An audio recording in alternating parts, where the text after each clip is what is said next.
Hi, I'm Larissa Lane, Product Manager for Distribution at GitLab. Thank you for joining for this video on the highlights that we're going to be shipping in the 12.6 release. I'm going to switch over and share my screen.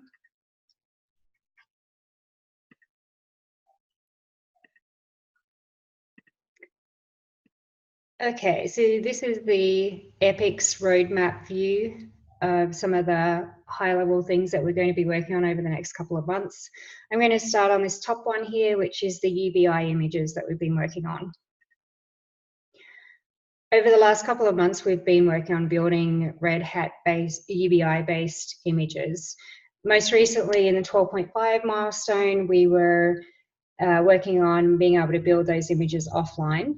And the next piece of work that we'll be doing in 12.6 is adding those images to the automated release process.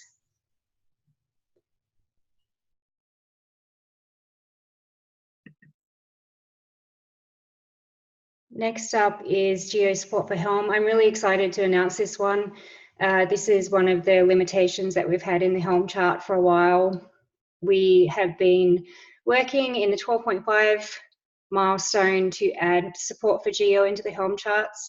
We have the geo secondary to a point where you can configure it through the Helm charts. We're working on the primary and also documenting how to get this all set up. So if you don't see this come out in the 12.5 timeframe, then you'll certainly see it coming out in the 12.6 timeframe.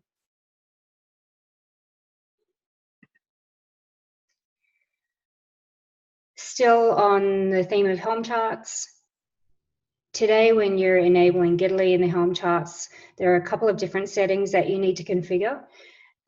We plan to move these to a global setting to make this easier for you. Also on Helm charts, we've been investigating what it's going to take to upgrade from Helm 2 to Helm 3. And Helm 3 did become generally available within the last week, I think it was.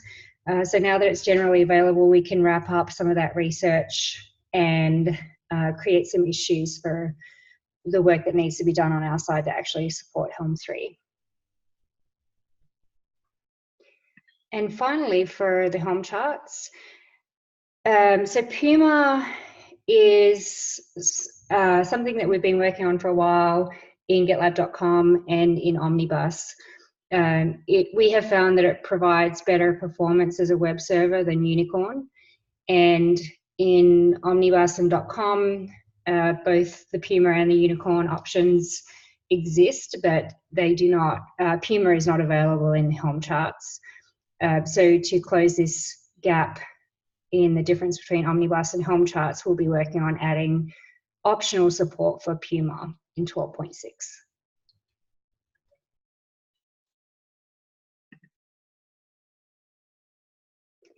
So this next one is something else that I'm really excited about.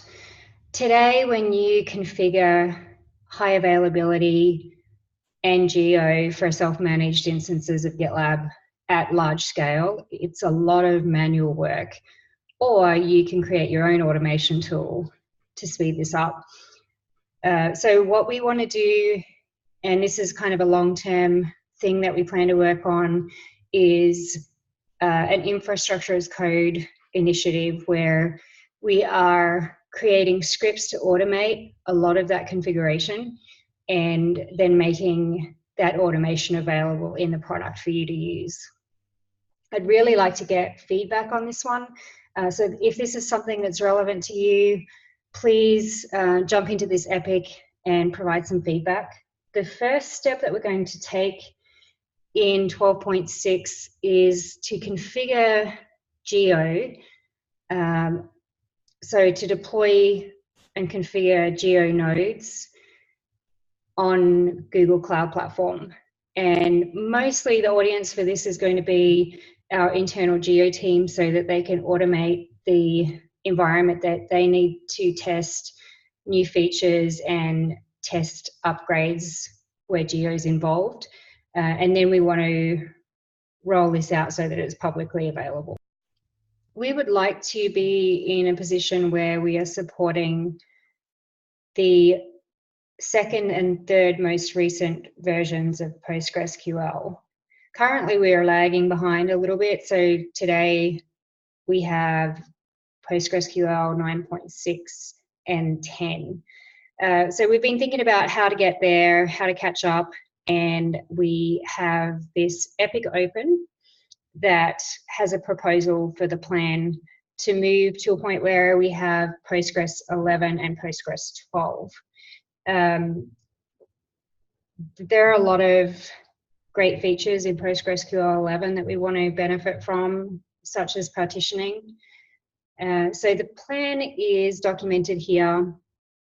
To give you an overview, it involves adding support for PostgreSQL 11 as soon as we can, continuing to support 9.6 and 10 until we get to GitLab 13.0, at which point we'll remove both of those. And then so PostgreSQL 11 becomes the minimum requirement for GitLab 13.0, and then aim to add 12 in GitLab 13.3 as an opt-in. So we would really like your feedback on this one as well. If you have any concerns about it, please jump into this epic and voice your concerns in there. And the last one is a deprecation announcement.